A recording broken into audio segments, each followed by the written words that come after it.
It is Tuesday, September 12th, 2023. Tanner Lee and Evan Webb back for a brand new episode of the Boiler Breakdown podcast. Wrong podcast. Wow.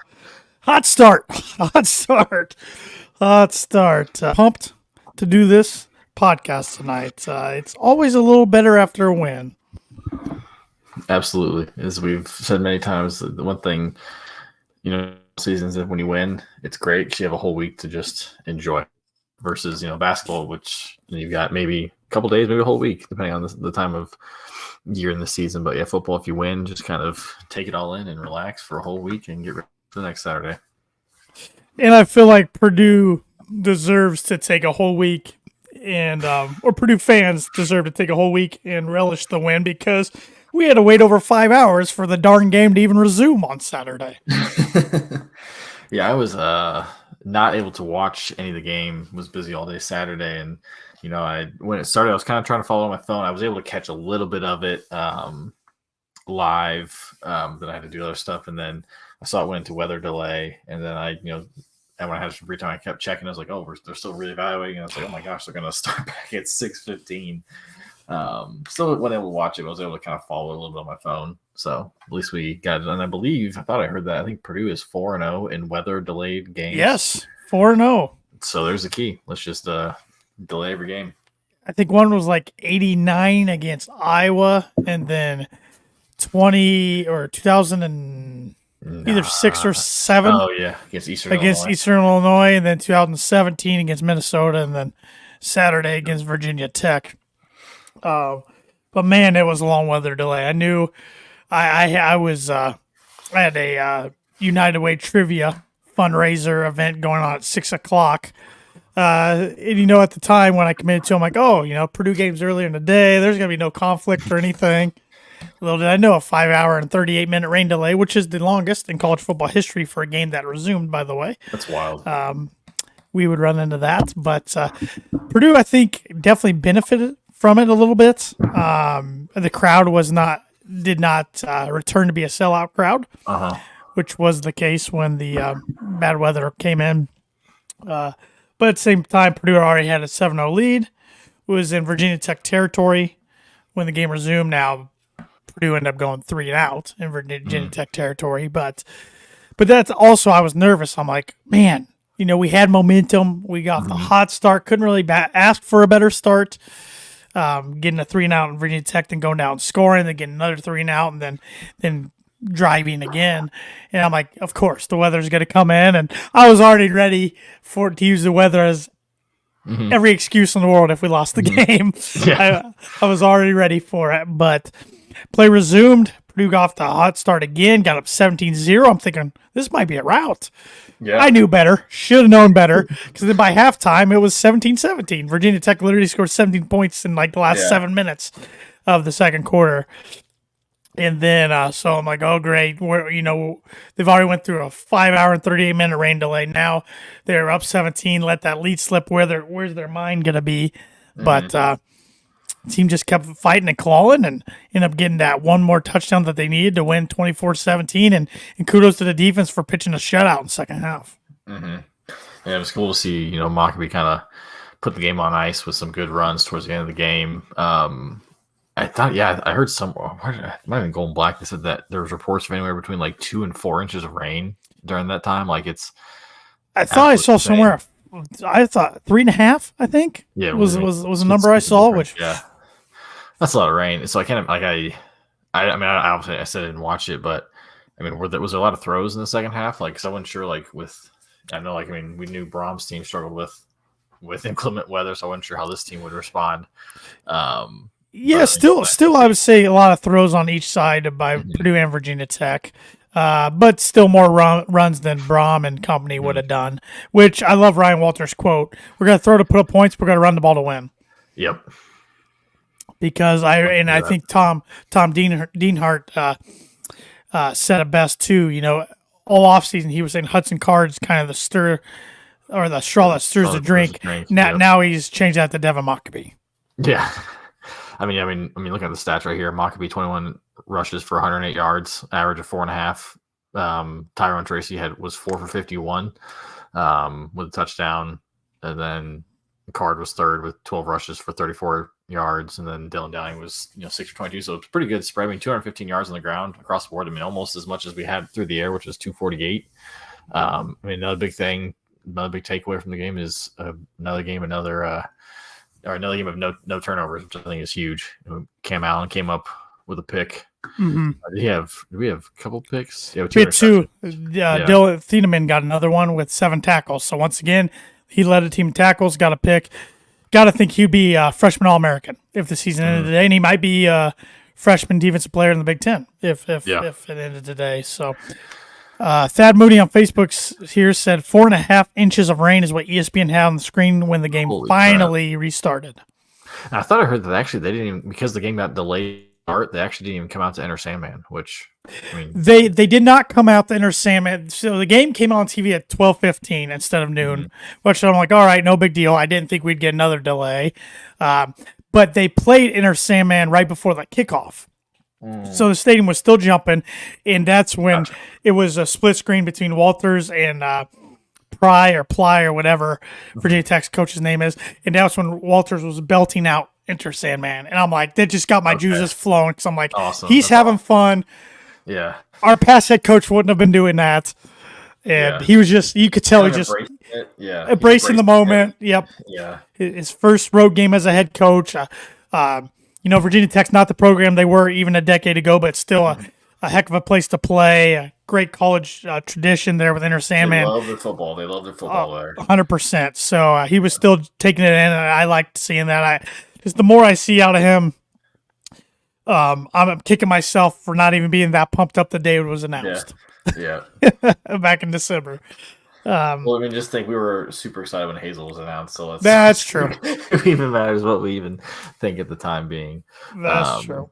No, yeah, I saw that. I didn't realize that was Enter Sandman. Like I said, maybe didn't hear the audio on that video, but yeah, I mean, the nice thing is, the players kind of respond, kind of act like, if a coach is uptight, nervous, the players are going to feed off that. So if the coach is loose, having fun with it, hopefully that kind of reflects in theirs, and to walk that, because the one thing I do worry about with the young coaching staff, especially them not being a new coaching staff, is just, you can have fun and, be a player's coach, but there's, you wonder where discipline issues, things like, which obviously we've seen some stuff off the field, but which obviously can be addressed internally, but I feel like we haven't really seen a lot of on the field things even like we saw last year. I mean, talking about the Syracuse game coming up, we'll get into that. Yeah, just the boneheaded penalties and just the being undisciplined on certain things. So hopefully, it sounds like, I know they said they preach it. I mean, every coach probably said they preach it, but it seems like it's working so far. Yeah. And Thad Mooney, I don't know if he's still watching it on Facebook. If so, maybe he can comment to this, because he's the one who texted me about it. He said what he saw from Walters on Saturday was somebody made a mistake, and Walters kind of took him to the side, gave him a chewing a little bit for maybe 2 or 3 seconds, but then kind of patted him on the helmet like, all right, that's over with, let's go. Whereas in the past, we've seen guys just lose their confidence and their demeanor by just getting ripped to shreds. So I think there's definitely ways to do that as a coach. You can get on them, but then let them know you still got their back. Yeah, there's no right way to do it. I feel like, I feel like every player is different. We kind of saw with Braum, Blau he'd lay into, and he did. But I think Blau could take it. He was an older guy, but you feel like you didn't see that. I feel like you didn't see Braum do that with AOC. It was more of let's have a conversation type thing. Versus just, I'm going to rip you a new one. Right. So, why don't you read off some of the box score there? Yeah. So, Card was 23 of 34 for 248. So, I mean, more than I thought. No touchdowns, but no interceptions. Longest of 36 yards, 2 sacks, so it's first sacks of the season. I've already mentioned Maccabee. Oh, so we did have 100. Okay, at my it was net of 95. Oh, because he had a loss of 13. Okay, so 21 rushes for 95 yards. I had predicted triple digits. I was so close. Net of 179 for the whole team. Tyron Tracy 4 for 22 and a touchdown. Mockbee also had a touchdown. I forgot to mention that. Dylan Downing 6 for 22. Hudson Card 12 for 16 and a touchdown. Receiving, coming into the game, I would not have told you Max Clare was going to double up the next closest receiver with receptions. He had 8 receptions for 64 yards.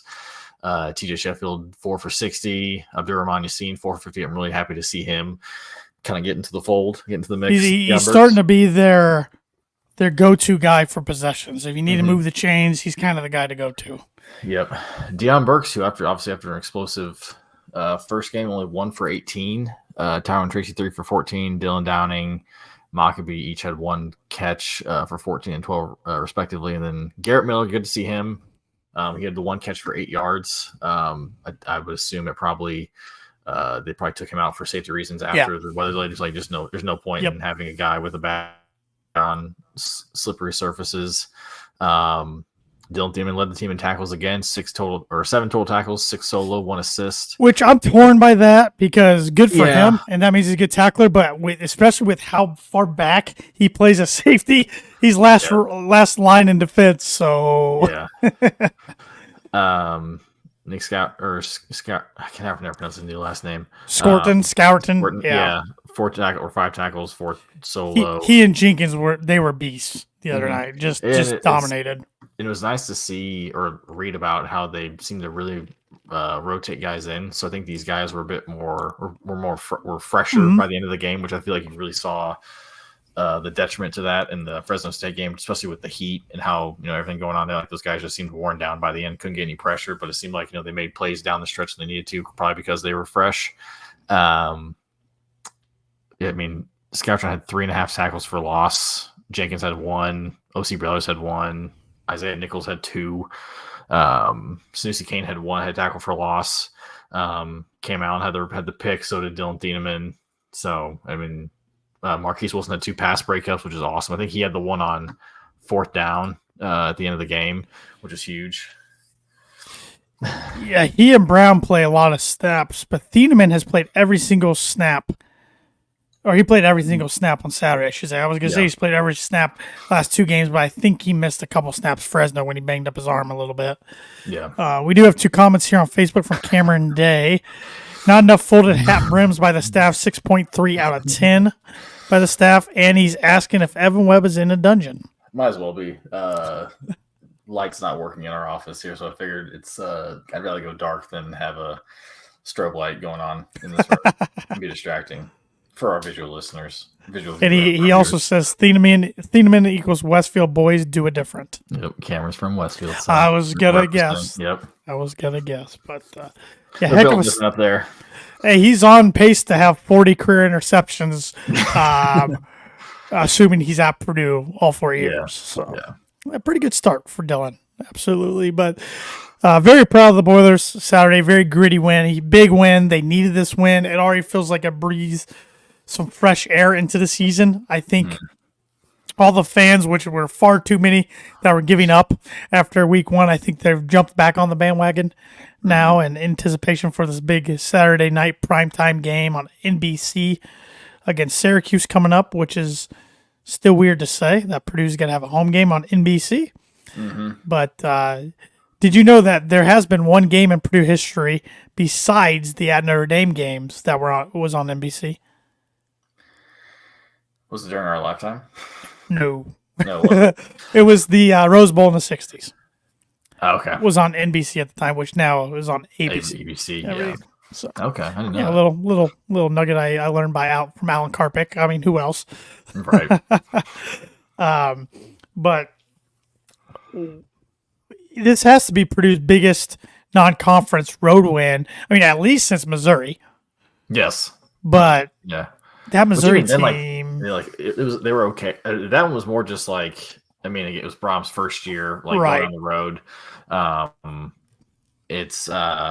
that was more just a shock. I couldn't watch that game either. And I remember checking the score. I was like, holy crap, we're kicking the crap out of them. They dominated Drew Lock that day. Yeah, and of course he returned the favor the next year. He did. He did. Yeah, I'm trying to think of I can't. I mean, we haven't really had a ton of because we don't really play a whole games in non-con. If we do, it's at Notre Dame or at least as it had been. Obviously, Nevada was a letdown. Rice was a letdown. Marshall was a letdown. Cincinnati was a letdown. Yeah. Oregon, we let it slip through our fingers in 2009. We did win at Toledo in 2007. Yeah. But yeah, we haven't seen too many. No. Wake Forest in 03. That was a good one on the road. That's the On the road against a ranked first team. road win against an ACC team since that game. Yep. So nice to get that monkey off our back a little bit. Cameron does have a real question. He says, why can't they bench number 10? Talking about Cam Allen. He gets burnt every single route. It's so hard to watch him play. Yeah, we can't talk about that last week a little bit. It is tough, especially for him being, a fifth, 6-year guy. I can't remember what he is. I think he's a fifth. Yeah, he's of course he has the pick, which is huge in the game. But yeah, he's been a bit of a disappointment this year. I mean, for a guy who decided to come back, because he could have easily traveled south on I-65 to Louisville and joined that team. So I was hoping he would have a better start. Hopefully it gets better. But yeah, it's been a little disappointing. Yep, I was glad he got the interception. 'Cause before the weather delay, they were picking on him again. Mm-hmm. I didn't notice it as much, but like I said, I wasn't constantly watching either the second half. There were a lot of wide receivers open and tight ends, but I think that's part of the defense, unfortunately. We're probably going to see that. But thank goodness the pass rush was there. In the run defense, I mean, only gave up 11 rush yards, which is a school record. Yeah. Anytime you do that, you're going to give yourself a chance to win the ball game.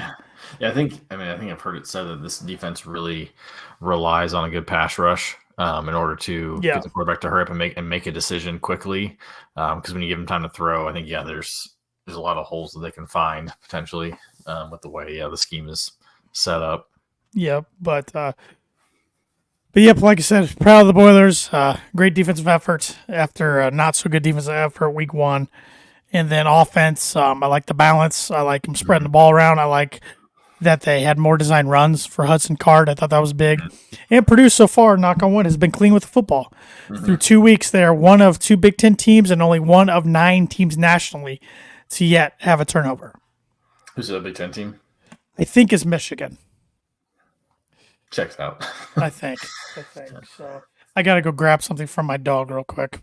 Oh, you're good.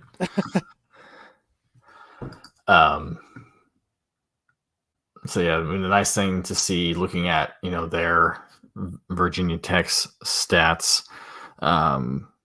Grant Wells, their starting quarterback, was 6-33, so just barely over 50%, which was nice because we saw kind of Hudson Card kind of have that around the same stat line last week in the Fresno State game of being barely over 50%, 243 yards, but also 2 interceptions. We did get to him 3 times. As Tanner said, we had record low in terms of rushing yards. Most that's because we sacked Grant Wells for negative 24 yards, which really took down their overall net because they had one. Even then, they had 3 guys rush for 51 yards in total, roughly, and then they had and then had Grant Wells got sacked for 33 yards. So it was overall, it was nice to see. I didn't realize we had stopped them for so little rushing yards, which was really cool to see because I feel like we haven't seen a performance like that in a long time out of the defense. Well, in Virginia Tech, I don't know if Wells got banged up or if they just decided to make the weird switch. The last series of the game, they took him out and put their backup quarterback in. Mm-hmm. It was really weird. Yeah. Really weird, but hey, more power to them. Yeah. Thad Moody on Facebook says Cam Allen screams of joy with a pick or screams of anger as the hat gets thrown across the room when he gets burnt. Extremely high highs, extremely low lows. Yep, the hat throw. I had one of those this weekend, but it was not by Purdue. It was not because Purdue's fault. It was my pro football team hanging in the background there. only took me 2 weeks of football season back, so usually it's not even that. Now, I probably, if it would have been acceptable, I probably would have thrown my hat in Ross-Ade against Fresno State, but that's kind of frowned upon in public a little bit. Yeah. So, any other takeaways from the Virginia Tech game? I know neither of us got to watch the whole game, but no, it was. Definitely a big sigh of relief when the game ended and Boilers won because 1-1 feels a lot better than would have been 0-2. Because going into this game on Saturday, we should have had the game last year against Syracuse, but they got their quarterback back, and he's a pretty good pretty good player. They put up some points when I know they played Toothpaste, but Toothpaste and directional Michigan school. Yeah, they put up a ton of points. So yeah, that makes me a little nervous given how the defense is played against the pass. But the coming into 1-1 should hopefully, if there were fans who were on the fence about coming to the game, hopefully that kind of pushed them over to showing up on Saturday night, because it could be a really cool environment for the first night game of the year. Yeah, it's sold out. And I saw they tweeted that the student section is officially sold out, so should be rocking. I mean, night games just hit a little differently in Ross-Ade, and we're going to get at least 2 in a row, if not 3 in a row. I know Illinois could be flexed to 3:30 or 4 by NBC instead of 7 or 7:30. But we'll find that out next week, either Monday or Tuesday. I think they usually announce that. But we know we're getting a night game this week and then a night game next Friday against Wisconsin. So it's been a while, I feel like, since Purdue's got 3 home games in a row, at least kind of entering conference season. So I need to take advantage. I mean, all of a sudden, I've tried to view things optimistically anyways, but, I was saying at the start or just last week, Purdue's got to find a way to go 3-2 at the end of the month. But now I'm kind of optimistic 4-1's not off the table. Yeah, I mean, Illinois got waxed against Kansas. We'll see if Kansas is legit. But I won't say I wasn't smiling when I saw the Illinois getting absolutely waxed. I know they started to come back a little bit. So they look, obviously, Purdue's done pretty well against Illinois, even. Going back to Hazel, so it's like I like that rivalry. More and more, just because it's the closest school, and obviously you got the Ryan Walters, Brett Bielema storyline. That's just it's gonna it writes itself. And then Wisconsin, I don't know. I don't want to get optimistic about that game, but it's like, man, they go out west, and I've got a guy who works for me who's a huge Wisconsin fan. He was saying those Pac-12 refs all day long. I'm like, okay. I did predict during Big Ten seasons, but I did predict them to lose out west, but it wasn't even that. It was just the way they got beat. I know they got it within a touchdown at one point, but they were just behind the 8 ball. That's 2 weeks in a row they've got off the slow start. They got off the slow start against Buffalo, and just not real impressed with that quote unquote air raid offense they're trying to run up there so far. It's early. It's still a game. I'm not gonna believe it till I see it. Oh yeah, 100%. Yeah, if we can win on Saturday, and then I guess Wisconsin game's first, but man, that game is going to be. That's gonna be nutty. It's gonna be nutty. Yeah, depending on who's Wisconsin. I guess we'll get into picking games later. I can't remember who Wisconsin has this week. They have Northern Illinois. Nope, that's Nebraska. They have Georgia Southern. Okay, so get right game. Yeah. But yeah, if we can pull, I don't want to look too far ahead. I know. If Saturday goes the Boilers' way, cool, buddy, like that, I'll be feeling good. I'll be feeling a lot better after that Fresno State game. And I'll be looking for maybe bowl game tickets. the big time Boiler on YouTube said big 3-game home stretch here. 4-1 would be an A+ start. Oh my God. Yeah. And you were speaking of beat Wisconsin, and then as long as you keep the bucket, and then I would be thrilled with that. Anything else is just cannon. Yeah, keep the cannon. Beating Wisconsin, as I said, being a Bears fan, I'm fully convinced I'm never going to see my football team I cheer for ever beat a team from Wisconsin ever again. So I'd like for Purdue to change that. Thad Moody here on Facebook says Kansas looked good to an extent of Illinois losing 3 top 100 picks in the draft. Yep. And that's going to be the kind of storyline for both Purdue and Illinois, because I know we've got a buddy who's an Illinois fan. He says he's not. Yeah, says he's not, but yeah, he seems to know a lot about him. Yeah, he does. He's kind of said, after the Purdue game, the Fresno State game's Walters is probably going to figure out it's a little harder to run this defense without 3 top 100 picks, and Illinois is going to figure out the same thing. So it'll be interesting to see how both teams kind of progress throughout the year. Who gets better, maybe who stays the same or regresses. Yep. It's I don't know. It's amazing what a win can do. Like I just feel Yeah. so much better tonight than I did Yeah. last Thursday when we were on the pod. And speaking of Fresno State, since we were talking about them a little bit, Brett McMurphy of the Action Network, he always comes out with updates his bowl predictions as the list goes on, or as the year goes on every week. He has us making a bowl right now, playing Mississippi State in the Birmingham Bowl. He also has Fresno State in the Fiesta Bowl against Oregon. So that has to mean he has them running the table. Yeah. Even though it took them double overtime to beat Eastern Washington over the weekend. Yeah. They're coming off the big high of beating the Big Ten team on the road. That's what I'm that's how I'm looking at it. So we'll see what happens with Fresno. Rooting for them the rest of the way.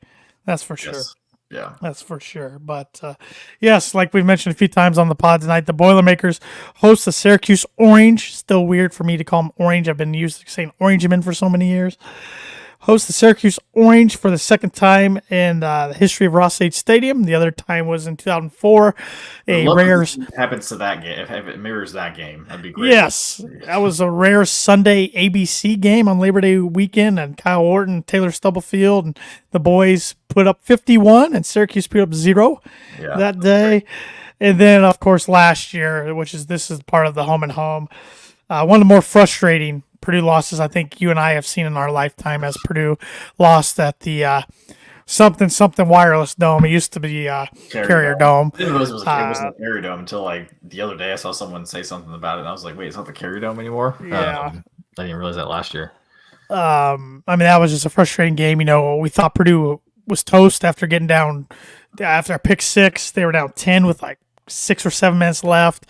And then Purdue fought back and got the lead with 51 seconds left. But then after a Payne Durham personal foul penalty and a Jeff Braun personal foul penalty, Purdue found themselves kicking off on their own 10-yard line.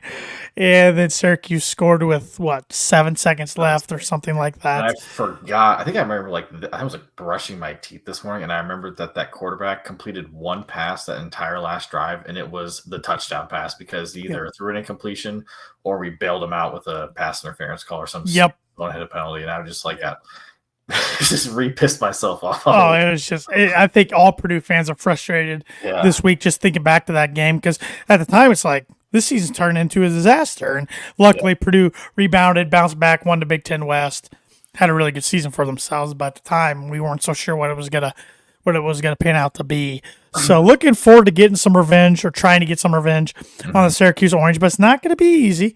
It's not going to be easy. They're coming in holding their heads pretty high, even though, like you said, they haven't really played anybody. They played Western Michigan, who they won by a score of 48-7 this past week. Then they played Colgate week 1, which they won 65-0.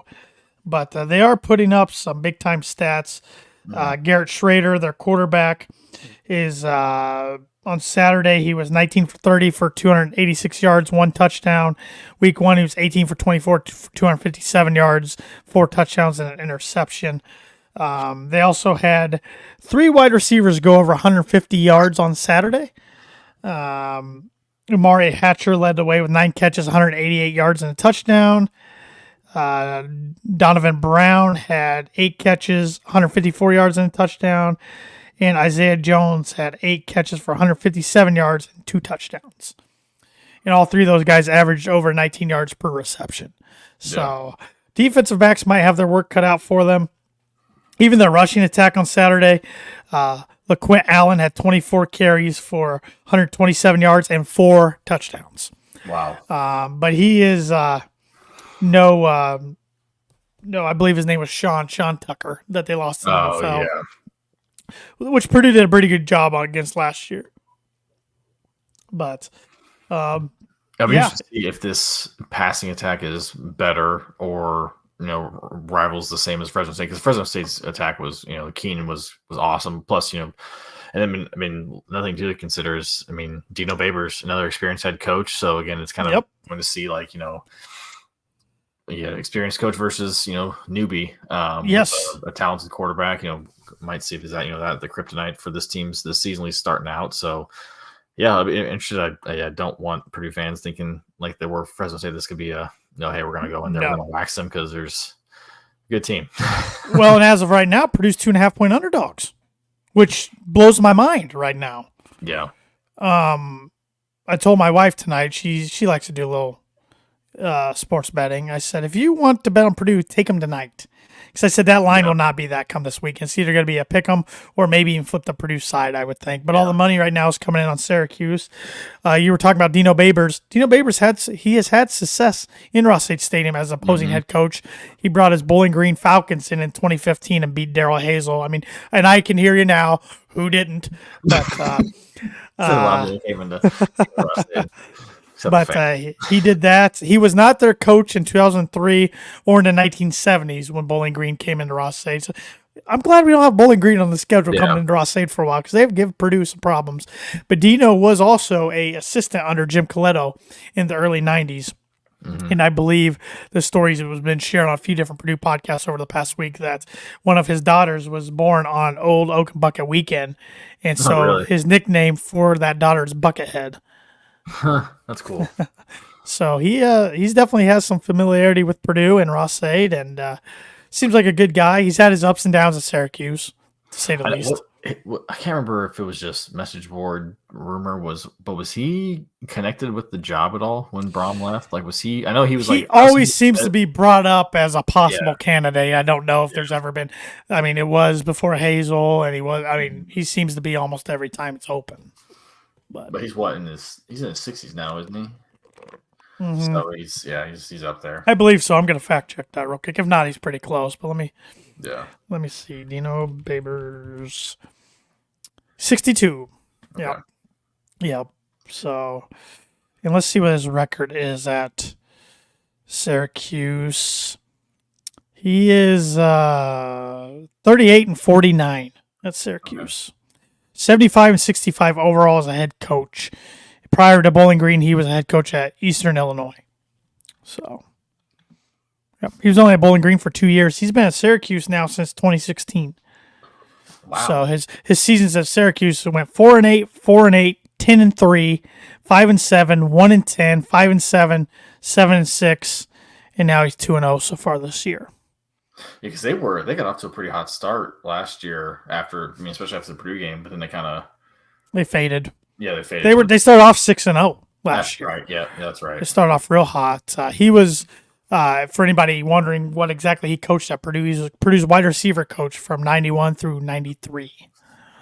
Okay. So, and then he's been all over the place as different position coaches until he became a head coach at Eastern Illinois in 2012. So, yeah. So, very tenured. I mean, he started coaching in 84 as a grad assistant in Hawaii. Wow. So, it's been all over the place. A place to be a grad assistant. Yeah, you could do worse, even though they are not a good football program anymore. But still. Looking forward to the Orange coming in. NBC, it's gonna be fun. It's gonna be a different kind of presentation on TV. Who were the commentators again for NBC? Isn't it? God, what's his face? His son. Is it Collinsworth's son? Is it his son?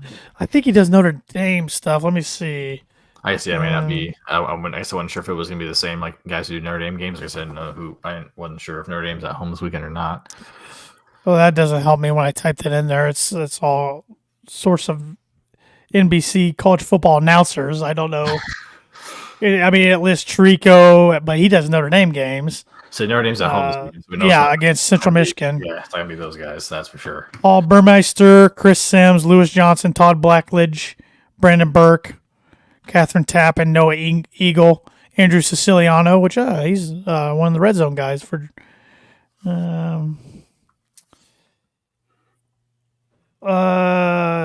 let's see here. I'm trying to see if it says Was there a Big Ten game on NBC last week? Or this past week, I should say? Yeah, Maryland and Charlotte. Okay. Which Charlotte was up to a 14-0 start that game, but did not keep it up. And there's also a Peacock game this week in Michigan State and Washington. Which is a Big Ten matchup come next year. Yeah. And that's going to have eyeballs on it for different reasons. Multiple reasons, yeah. Yeah. Not only just because Washington's number 8 in the country, it's because Michigan State's got another coach yet again in a sexual harassment. Yeah, I was about to say assault because that university is just a dumpster fire. It's something I don't know how you How do you fix that? Because it happens over and over again, and yeah, I don't know. I don't know. It just there. I've heard people talk. And I know, like, I agree with them. I've heard people talk about hating certain universities. Like, I mean, like, I hate Indiana just for the sports and the fans, but it's like I hate Michigan State for that, but also legitimate reasons of ruining people's lives and things that are far bigger than sports. Yep. So it kind of almost supersedes any other university out there. Yep. But yeah, it's stupid. But yep, hard to argue that one. Did you see Graham Harrell's quote about Hudson Card today? I did not know. I guess he said a lot of good things, but somebody took a snippet, and he pretty much said how he loves coaching Hudson Card, and it's a joy to get to coach him not only in practice but on game days. He just likes to watch him play. So that's cool. Yeah, it was neat to hear him, which he is a fun quarterback to watch play. He makes things happen. I mean, on that first scoring drive the other day, he extended so many plays that would have been dead in the water last year with AOC, which AOC, a legendary Purdue quarterback. I mean, he's going to be a member of the Cradle for good reasons, and very thankful for everything he did, but he wasn't a very mobile guy. No. So when a play broke down, it was kind of broken, and Hudson's able to scramble around and make things happen, and you can just see, I think he's getting more confidence, more comfortable, and why not? I say it's time for our bold and spicy predictions. Hudson goes over 300 passing yards on Saturday. Ooh, buddy. Okay.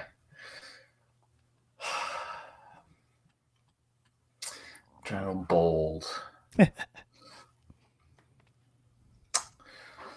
So the defense gets 3 picks. Ooh, yes. And one of them will be Dylan Thieneman. Stu Swagger's going to start sweating here soon because it's. Except Ricardo Allen had a lot of picks his freshman year. I mean, he still ended up with a great career overall in a career as far as interceptions at Purdue, but he never got as many as he did his freshman year going forward. But yeah, I like that. If Purdue gets 3 interceptions, I like our chances of winning the game. Yep. I look for it to be another probably close, entertaining football game, though. Yeah. I mean, that's what, if you're a college football fan, you got to enjoy watching Purdue games the first 2 weeks because they've been pretty darn entertaining. Yeah. Well, the ESPN matchup, I mean, not that this means anything. Mm-hmm. The ESPN matchup predictor has Syracuse with a 75% chance winning. I don't understand. I mean, we lost to a pretty good team week 1 in a game we definitely could have won. Then we win on the road in week 2, and they beat Western Michigan and Colgate, and everybody doesn't even want to give Purdue a chance at home under the lights. I don't understand. I hope Purdue's putting all this stuff up on the bulletin boards in the locker room because, man, I mean, and you sent me a thing on 3 that just ticked me off today about power rankings. They have Indiana ranked ahead of Purdue. Right. Because if you beat Indiana State, who couldn't put up any points against Eastern Illinois, that means a lot more than beating a Power 5 team on the road. Just a joke, man. Just a joke. But the over-under is only 58 for this game. I mean, given the fact that Syracuse put up points so far, and Purdue's shown, especially in the first game, it's a passing attack. They've given up a lot of points, and you're only over-unders, or the line's only 2.5. You figured it'd be a little bit higher score than that. Yeah. I'll be interested to see where it ends up this weekend, both the line and the over and under. Well, it was announced yesterday that a surprise was we saw both Garrett Miller and Gus Hartwig on the 2 deep. Yes. I mean, Gus was starting with this. I know Walter said it's still not guaranteed as a starter, but it's progress. I mean, I was expecting not until maybe October at the earliest. Yep. So if we can, it was nice to have Colton Berger back as he's the backup center. I think he made a big difference. I thought the line played pretty good on Saturday. I mean, there's still a lot of room for improvement for Purdue. I'm not acting like they're Georgia, but Georgia hasn't played anybody. But I mean, there's still a lot of room for improvement. But you got to feel better after watching them week 2 than you did week 1. Mm-hmm. You just have to, not just because they won, but how they went about it. I mean, they fought so much adversity throughout the day. Yeah. Which I was going to ask you. So, because I heard, I think it was Boyle Sports in their post game quick cast was talking about it. But just the logistics of being in the locker room for that long, Oh, especially away. Like, I mean, you're a manager. Like, did you guys ever have meetings like, hey, like coming into? I mean, you didn't travel a ton with the I team. traveled once. Yeah. Yeah. Would you guys ever have any sort of like, hey, if there's inclement weather, like here's what we have to like, because they talk about like, food, like who supplies food? Is that, the home team? Is that, do they have stuff, ready to go? Or like, did you guys plan for any of that ever? Or it's a home I'm sure game? somebody did, but it didn't get down the chain to me. So I would have been the guy having to clean up equipment or towels or whatnot. But I'm sure there was plans. But that's probably all different on the road than it is at home. And I know Notre Dame was in a similar situation. Their delay wasn't as long, but they were delayed at NC State to where they didn't have enough food in the locker room. So some of the staff had to go to the concessions and get hot dogs and brats for the players. You want more than right before you Get bloated on hot dogs, puking on the sidelines. processed meat. Oh boy, but no, that's interesting. I mean, I would have got so bored. And Walter said some of the guys played hangman and different things in the locker room on the whiteboards. They're away, so it's like you know that away locker rooms are not like as big or nice as the home teams, as they shouldn't be. Yeah, right. It's as you should be, gamesmanship. But like like they're all like, I mean, you got 50 guys in the crammed locker room, like didn't smell good. No, awful. Football locker rooms are the worst smelling thing in the world. So it's just like, God, I can't imagine. Like, hopefully they were able to like spill out maybe into like the hallway or something, or just to like so they're not on top of each other for 5 hours. Because I would have killed somebody. And I didn't get to see the play that they ran right when they came out of the break, but I had a few buddies text me, "This better be the best 3rd and 7 play call ever," because they've had 5+ hours to think about it. Well, my favorite was the tweet. It was like after like Purdue came. It was after the break and they came out and whatever. It was like time of possession. Virginia Tech like 6 minutes, Purdue 5 hours and 23 minutes. Yeah, it was. I'm just glad they got the game in. Yeah, I just kept thinking. I was so mad. And I even tweeted out and I retweeted by our Boiler Breakdown account, which you can follow on Twitter. Not calling an X on Twitter at Boiler Break Pod. I tweeted out, this stinks. You get so fired up as a fan. You only get 12 of these guaranteed a year. And to think that we might end up in a no contest was just making me depressed. Right, which I mean, especially for this team, like, we're hoping just to get to 6 wins. Like, if you go 5-6, like, what is that like? Does that go into consideration, or are they saying just, hey, sorry, you didn't win? Hey, you had your chance to win your first game, which I get, but that just sucks. You have. I mean, the margins are so slim when it comes to trying to make a bowl or not. So I'm glad they got it in, because I was worried about the no contest, because I didn't know how that was going to affect bowls moving forward.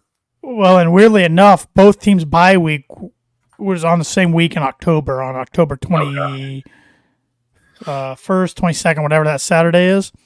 So they could have made it up then, but I don't think either team would have wanted to, because you need a bye week during the season. Yeah, so, especially at that point where injuries are going to happen and all that. And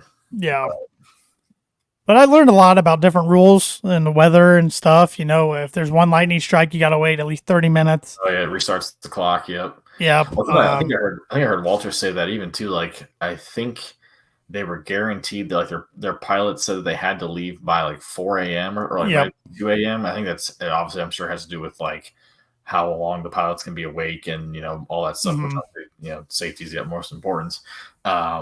So he was like, but I also thought read that like I think ACC rules is as long as the game's started again before midnight, it can be played. So it's like I was fully prepared to watch at midnight. I would have been. Hey, we've kind of done it before when we played at Hawaii, and in the next coming years when we're playing at USC, UCLA, Oregon, and Washington, their game the other night didn't start till 10:30 Eastern time. So. Yay! That's what we're gonna look forward to. Can't wait when it's freaking December in basketball and we're watching a 10:30 tip off on a Wednesday night. Got a lot. They got a lot to figure out with all that. Even basketball. I mean, basketball. You would think when you go out to play USC, you're going to play UCLA in the same week, and same thing with Washington, Oregon. But never know.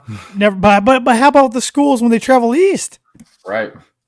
They got a lot to figure out, man. Oh boy. Well, it was the basketball ace is not next year, but the basketball conference schedule should be released hopefully this week. Hopefully. Yep. That's always fun. It's fun. But anything else as we prepare for the Orange? No, I'm just excited to see Rossi at night. I mean, it's always. I mean, we grew up going to games, and they happen so infrequently that it was always like it was a big deal to have a night game. And I still kind of get that, feel like a little kid of like, man, like just going to, obviously you grew up going to like high school games, which those are always at night, so like it kind of has that like nostalgia feel. But yeah, there's just something about a night game in Ross State is awesome. And making a point to make sure I get there in time to watch the intro. Me too.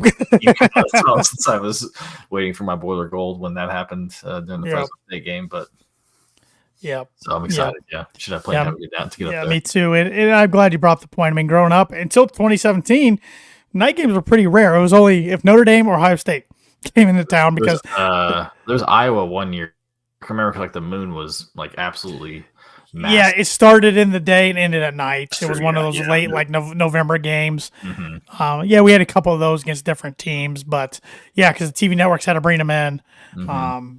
So night games still feel special at Ross State, even though they happen more often now than they used to. And in Ross State, I think Ross State at night, call me biased, I think it's a top 6 stadium in the Big Ten at night. Mm-hmm. So yep, there's something about.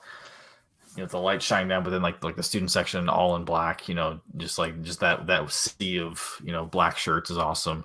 Oh, it's gonna be a big sea this time in the South End Zone. I was about to say I still remember 2013 Notre Dame coming to town and Turbush throwing a pick like first throw of the game. 2011, sorry, yeah. 2013 was Bob Hank and Hazel, which they played their tails off that game. I will give them that. BJ Knopf had a good game. Remember that? There's a name from the past. Oh, yeah.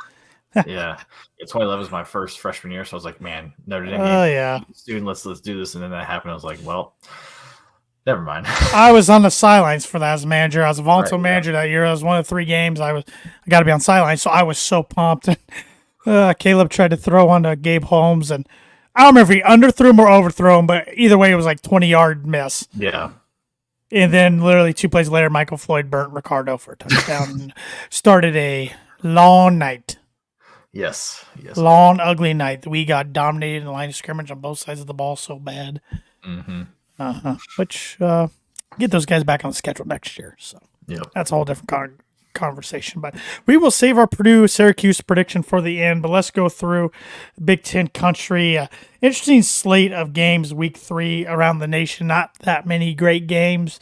There's a Friday night Big Ten game, Virginia at Maryland.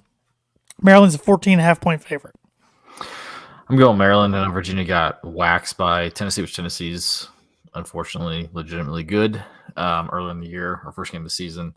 But I think until Maryland proves otherwise, I think they're a nice paternity upset pick, for especially when they start playing the top dogs in the East. Of if it's at Maryland, watch out. So I like Tagovailoa. Yep, I do too. They're very fast. They put up points. Virginia's one of the worst Power 5 schools out there. I felt bad for them. They had their first home game Saturday after that horrible, tragic situation around their team late last year. And they lost by a point to James Madison, which is an in-state school, and that's not easy. So I like the Terps in that one. Our old buddy Jeffrey Brom and his Louisville Cardinals, 10-point favorites against Indiana at Lucas Oil. This series was supposed to be a 3-year series, neutral, home and home. Indiana has backed out and made into a 1-game series. Mm-hmm. No, I think they paid him at least $1 million to back out. As they should. As they probably want to play some FCS schools to get one of their. Oh, Monroe State. We need to play them. Right. I saw someone say that they probably saw Louisville. Who did Louisville play last week? They blanked Murray State. They probably thought, maybe we should play the wrong team. I'm taking Louisville. I mean, it's hard to say. I haven't really watched or really paid much attention to Indiana. I mean, obviously their defense look good against Ohio State. I'm still, as of right now, I'm still saying Ohio State's a distant third in the East right now, just based off their quarterback play. Yep. They whooped Indiana State, but I mean, Eastern Illinois blanked them. So the fact that they even gave up points to Indiana State should be an embarrassment. I'm sure Louisville will travel. I mean, we got to see firsthand Louisville fans travel. I mean, it's not that far of a drive. It's probably slightly longer drive than it is from Bloomington to Indy. They travel big time week 1 in Atlanta when they play Georgia Tech. So that's true. Yep. We saw them pack Lucas Oil back in 2017 when Purdue played him for the first game of the Jeff Brom era. So it should be a good environment. I'm taking Louisville to cover. I'm taking Louisville, I think, right at 10 points. I think Indiana hangs in there, makes it pretty competitive, but I think Louisville's the better team in the end. See how Jack Plummer does against Indiana. Yeah. Georgia Southern, 19.5-point dogs at Camp Randall against Wisconsin. Wisconsin rolls. Yep, they get back in a get-right game. Number 7, Penn State at Illinois. Penn State's a 14.5-point favorite. This game was supposed to be with the Fox Big Noon crew, and they decided to pack up and head to Boulder. Might as well stay out there all year long. Yes, I'm interested in this game because obviously Illinois had a lot of hype coming into the year at least on the West side, and then Penn State's looking. I think they're the best team in the conference. Yeah, I mean who's their quarterback? Album. Yeah, I got it here. Aller, yeah. Aller, yeah. Aller, yeah. Sorry, but even Illinois quarterback Altmaier, he's essentially going back to Hudson Card. He's the straw that stirs their drink too. He won them the game against Toledo a couple weeks ago.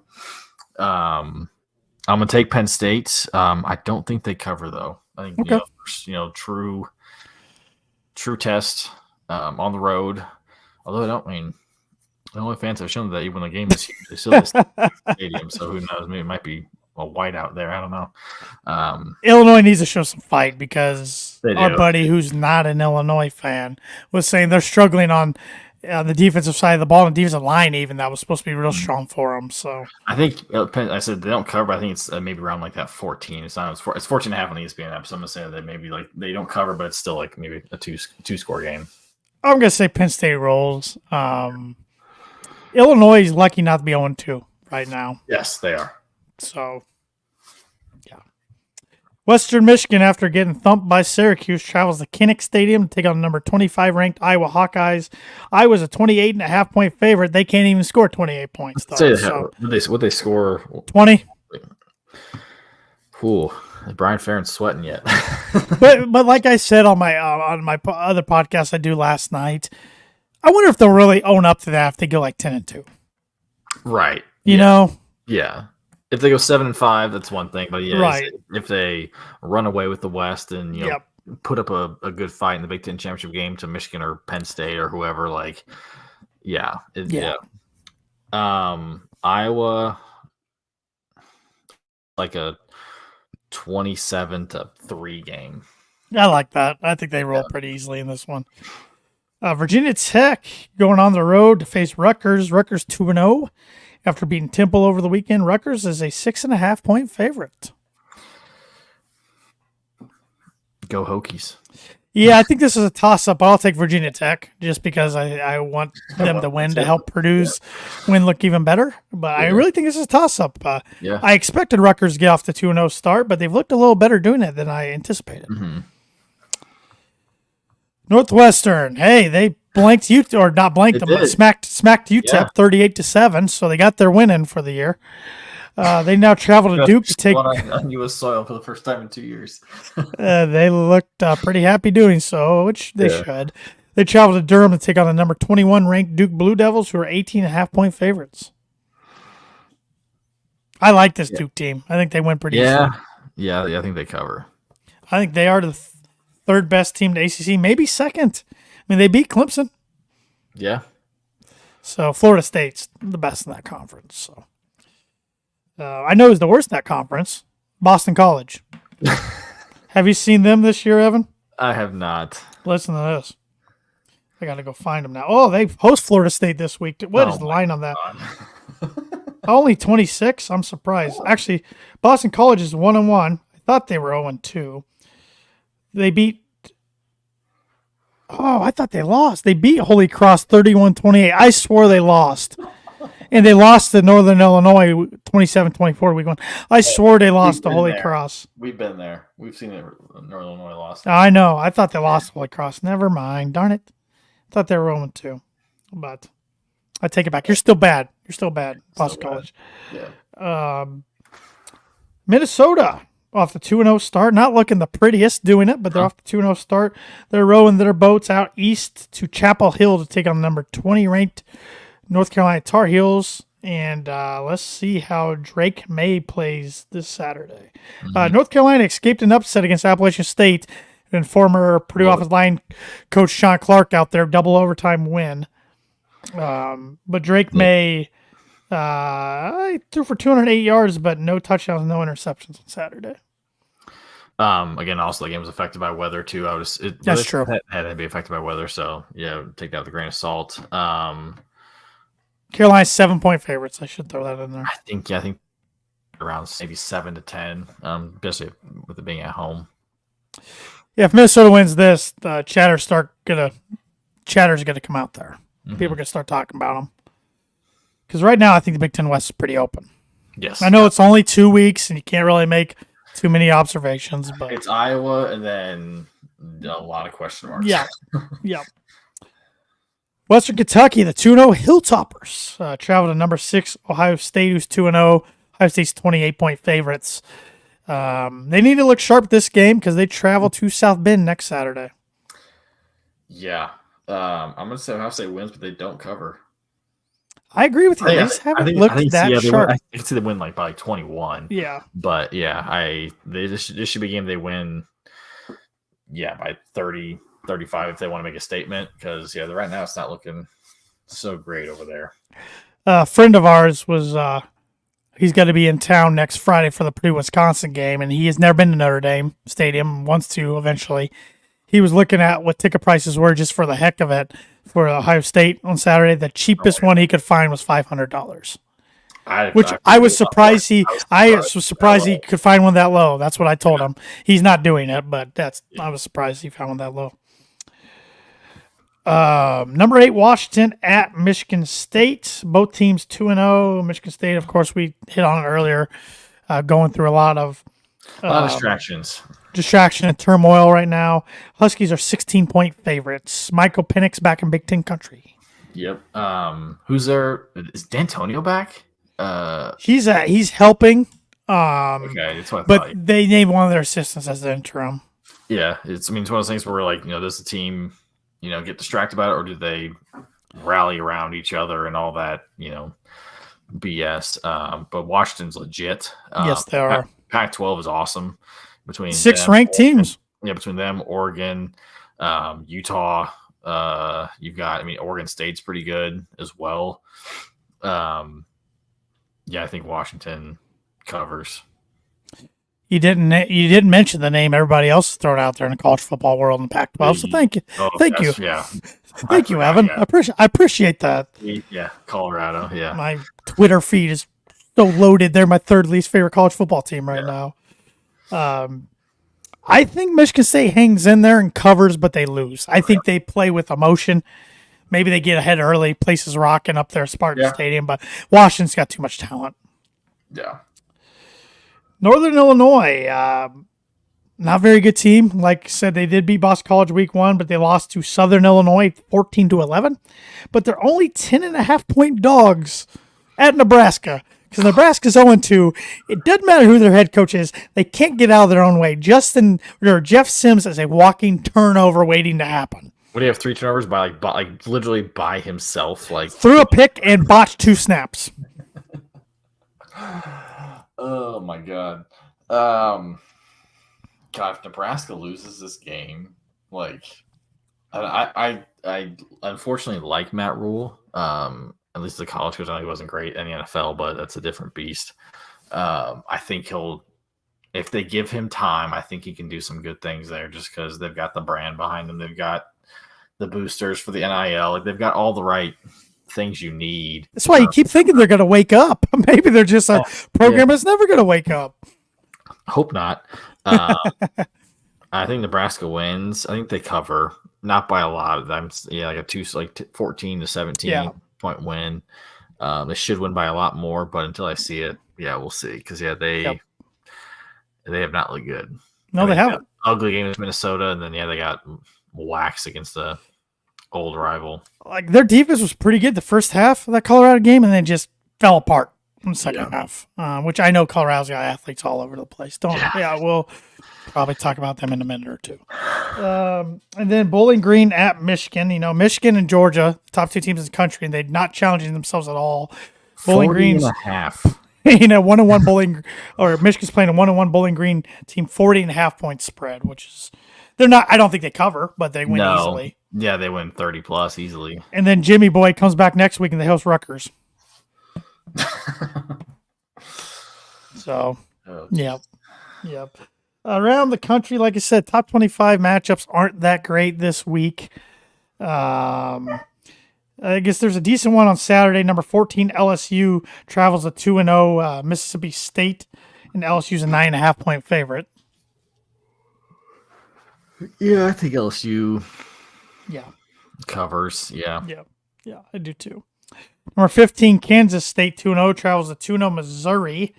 Kansas State's a 5 point favorite in that one. Favorite. I might take Missouri in the upset. I could see that. I'll take Kansas State, but it wouldn't shock me. Notre Dame will roll. Oregon State should roll. Oklahoma should roll. Alabama should roll, even though that's a very rare road non-conference game for Alabama. What I see, it was like that shit in our group chat. It was like whatever number of away game this is for Nick Saban in Alabama, or the Nick Saban era in Alabama. It is criminally low. Yeah, as long as he's been there. Yeah, I want to say it was like single digits and like low single digits. Yeah, I think. I know they went to Texas last year. Mm-hmm. A lot of times they would play like a neutral game at the start of the year, like a kickoff game. But nowhere like South Florida. No. Yeah, I mean, they should roll. I saw some, I think it might have been on TikTok or something, but someone talked about I think the Alabama era is really, I think it's over, officially. Just because someone said the rate, the transfer portal ruined Saban's philosophy, because he was able to, for the longest time, convince kids to come. You come here, you're going to win a national championship, because it was true. It was at least every 4 years they're winning a national championship, and he was able to have elite talent behind elite talent, sit on the bench for 2 to 3 years and then get their chances as a senior. So if one guy went down, they had a legitimate starting caliber kid coming right in and, not dropping off at all. But now the fact that these kids, if they don't play, they can go anywhere. It's kind of, they're still obviously really good. I wouldn't kill for how good they are, but it's leveled the playing field. Yeah, very well said. Very good points. Texas took it to them. I know they only won by 10 or 11, but there's a reason Nick Saban had never lost a home game by double digits at Alabama. You had to go back to his LSU days the last time that happened to him. And good for Texas, and Texas is back. They are fully back and ranked up number 4. Georgia does host South Carolina, but Georgia's a 27.5 point favorite. Yeah. I think they take it to Shane Beamer and the boys there. I think the best game of the week is Tennessee at Florida, and Florida's not even that good. Tennessee's 2-0, number 11, 6.5 point favorites, and I think they'll win by 10. Yeah, my friend is a Tennessee fan. He's worried about this game just because he's Florida is now kind of how Tennessee was a handful of years ago, where they're a proud program that is just mediocre at best right now. I was listening to a podcast and actually brought up a good point. And they were talking about Colorado. No, what? Yeah, and they were talking about does Deion, how long does Deion stay at Colorado? If he gets into a playoff this year, does he stay or does he jump? And it'd be cool if he stays, because it'd be cool just to have that type of parity. But they brought up so I think him and Florida State are on great terms. Would he go to Florida? Because that would be NFL. Yeah, that's true. Yeah, but I feel like there's a huge jump between how you can coach college kids, and versus 22 to 30-year-old grown men. Yeah. So it's his thing. I haven't really watched much of him. Would his style work in the NFL? I have no idea. He's obviously doing something right now. Yeah, he's got great talent. Don't get me wrong. Sanders has been a good freshman or sophomore quarterback. Hunter, to be that good on both sides of the ball is ridiculous. He's number one recruit in the country. Yeah, and he literally plays 100+ snaps a game because he plays both sides of the ball. That's stupid. The same, I don't think, but I mean, and this is a program that was good in the 90s, even the early 2000s. They've been awful for a decade, and they were starting for anything. So get off the 2-0 start and beat the defending national runners up on the road when they were down at different points in the fourth quarter, and then to beat an old-time rival in Nebraska. I get it. I get the excitement. I mean, I see people already that are Colorado fans already freaking out on my Twitter, like, how do we keep Coach Prime? We need to give him a contract extension, like get him a percentage of the tickets sold every game and this and that. And like, that's, I guess, in 2018. anything they can do. But game day's out there for this Rocky Mountain Showdown, which I don't even know why they call it that anymore because it's such a bad rivalry. Colorado and Colorado State. Colorado State's 0-1. They got waxed by Washington State week 1, but they've had a whole – they didn't play last week, so they've had a whole 2 weeks to prepare for Colorado. They're sick of hearing the talk from Colorado. Jay Norvell's their coach, which was at Nevada when we played them last. I think Colorado will win pretty easily, but they could get caught looking ahead because they go at Oregon next week, then host USC the week after that. Now, say they win these next 3 games, my God. Yeah, it's going to be. My God. Because, I mean, I've never been a big Deion Sanders fan anyways, prior to when he became a college football coach. Always thought he was a pretty arrogant guy. I mean, that was just his mantra, even when he was a player. But it's working for him to get recruits. I've never been huge on these turnover things that people do on the sidelines. I don't know if you saw his that he introduced. No, turnover throne on Saturday. It's a legit throne that guys can go sit on if they get a turnover. I respect Akron Zip's tire. Somebody gets to wear a tire around their neck. I respect that.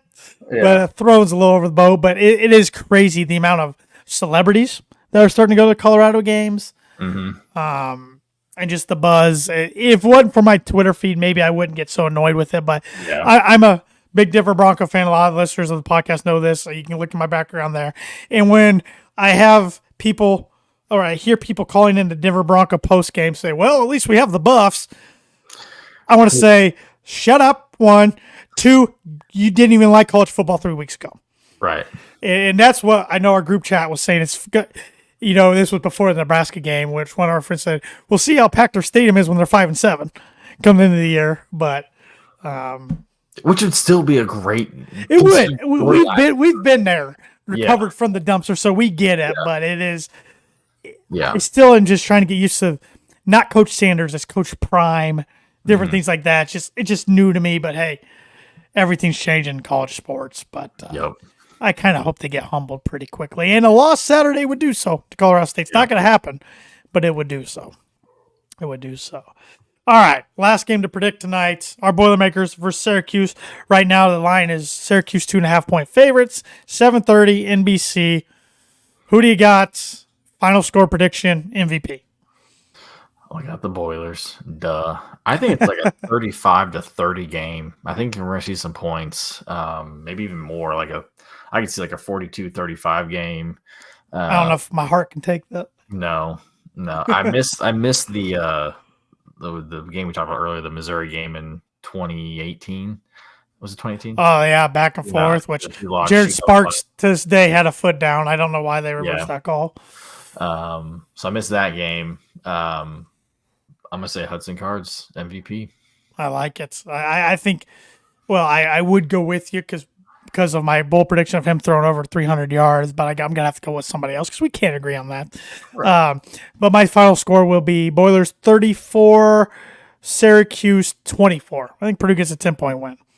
I think I did that last week. I think 27-17 was my prediction. I was close. You're close. I was close. MVP.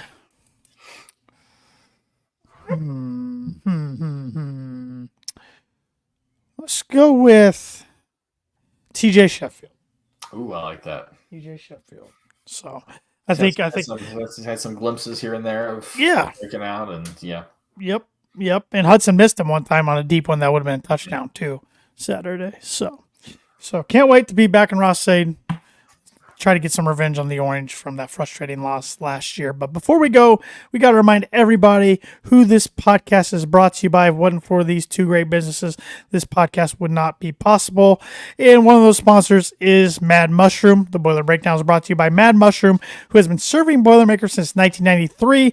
Mad Mushroom is located in the heart of West Lafayette and is well known as the home of the original cheese sticks.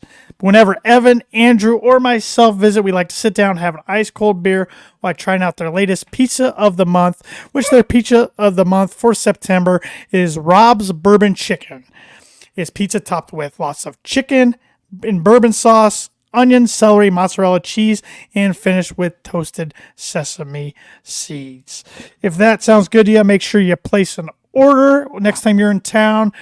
And tell them the Boiler Breakdown sent you for $5 off any order over $20. Or if you're like myself and like to order a lot of food online, you can get on their website, madmushroom.com, use the coupon code BREAK5, that's in all caps, and you can claim your discount code that way as well. That's Mad Mushroom, feed your head. Got plenty of time before the game on Saturday. Plenty of time. That's very true. Get cheese sticks, get pizza, get wings, get grinders, get beer, get all the above. Can't go wrong. Can't go wrong. And Evan, who is that lovely shirt you're wearing made by? Actually, a fun story about the shirt. So this was it's from the shop. Duh. So years ago, before I even really knew what, like I'd been to the shop before we even had done any podcasting together. And I knew about it because I knew that they were like, hey, they had Purdue stuff, they had other stuff, and it was kind of more vintage look, and I loved it because it was the drum script. I'm a big fan of the script. So this was the first shirt I ever bought. However, the original one I had, it developed a hole in it because I wore it so much in the pit area, and so I had to retire it. And I was very bummed because they got rid of it. I just had a birthday, and my family members were like, "Hey, what do you want for your birthday?" So of course I went to the shop and had to see what else was there that I didn't have already. Had to have them use the promo code, and lo and behold, I saw they had the drum script shirt back in stock in my size. So I said, I want this shirt, and their use code breakdown. Got her 25% off and got me this awesome shirt. They've even changed the material. I like the material a lot more than I did. Beautiful. But that being said, the Boiler Breakdown is brought to you by The Shop. The Shop has been bringing sports and hometown apparel to fans since 2011. From their humble beginnings in garages and basements, you can find them at their two retail store locations, one in Carmel, one in Broad Ripple area of Indy. And you can also find them online. They make comfortable shirts. It makes everybody happy. They're located in Carmel and Indianapolis, as well as online at theshopindy.com. They make the best shirts, period. Truly believe that. It's super soft, super comfortable. They look good on you. Next time you're shopping online, use promo code BREAKDOWN for 25% off your entire order. Yep, can't go wrong. And if I even have the drum drinking glass too. Beautiful. I really need to get myself one of those. I've been meaning to get some drinkware. I'm afraid to put in the dishwasher. I hand wash them just to be safe. But yeah, smart man. That's why you can tell you went to Purdue. You're a smart man. Even if you have a family member or a friend that's not a Boilermaker, for one, that's too bad. But two, if they went to another college in Indiana, or if they like the Colts, the Pacers, 8500, just state of Indiana pop culture, the shop's got you taken care of no matter what you're looking for. So, all right, Webby, anything else that you want to hit on before we call this episode a wrap? Zach Edey got bronze with team bronze. Yep. Game, so he should be back on campus soon. It's crazy that he could just miss a couple weeks of school. Online classes, my friend. Yeah. Good to have him back. It'll be good to have him back and kind of see him in pictures with the team again. They've had plenty of time to learn to play without him.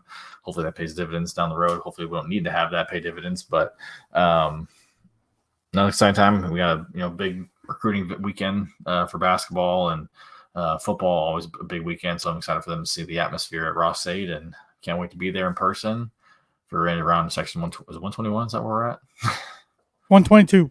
122. Stop it. They changed the seat. Yeah, I forgot they changed the way they have the sections numbered, which seemed to give a lot of people trouble for Fresno State. I'm not sure why. It's like so I was like, this isn't like obligated people. Just figure it out. Anyways, I'm excited to be back in Ross-Ade this weekend. It's been too long. It's only been 2 weeks, but can't wait to be back. Yep. It's not going to be blazing hot, so that'll be, thank God. Yes, night game. It won't be as hot, or shouldn't be as hot. Looks like, I think forecast high is 78 right now, and at night it won't even be that hot. So should be feeling good. Should be a good good, calm, cool night in Ross State. Hopefully it's not calm. Hopefully Ross State is rocking on yeah. NBC. And hopefully next week I'm having a nice glass of orange juice on the pod to celebrate a big win and squeeze the juice right out of the orange. And as we boil it up, hammer down and beat the orange. Boiler up.